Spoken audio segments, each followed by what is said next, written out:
So, if you are new here, my name is Jaleesa Dozier. I own Lipstick Lighthouse LLC and Deliberately Dozier. Both businesses were established in Mobile, Alabama, around the time we were having traffickers kind of invade the area. Um, you would be surprised of the things that are profitable on the black market. And one thing that made me want to settle here, after going to college here, is because it is the perfect mix of urban life and home life. It's very homey here. And I'm very family oriented. All I've ever done was kind of, be the family manager and, organize those family gatherings and things like that, and always wanted to expand my family. And definitely with my family, we're the type to have, aunties and uncles who aren't even blood related. We just are, family oriented. So that's what made me kind of settle down here in Mobile, Alabama.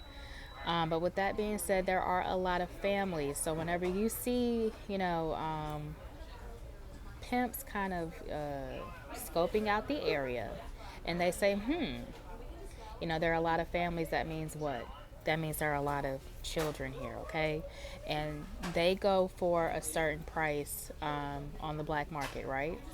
But when they come in groups to take over the area, they have to make a profit in more than one way.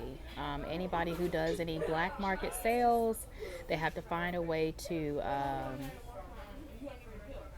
profit commercially in more than one way. And so that's been one way. And like I said, we do have the drug and organ trafficking as well.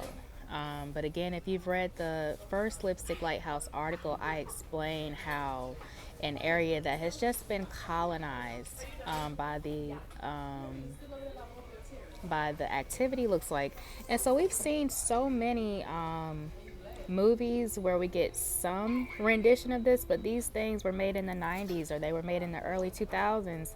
You know what a movie where a drug lord is present, right? A drug lord is in a neighborhood, or a drug lord is in the city, and everybody in the neighborhood has to bend to the rules of the drug lord. So, again,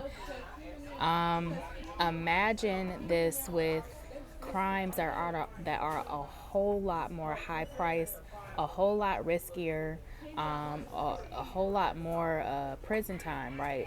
People go to jail for having a dime bag all the time, but we're talking about transporting people. We're talking about prostituting children.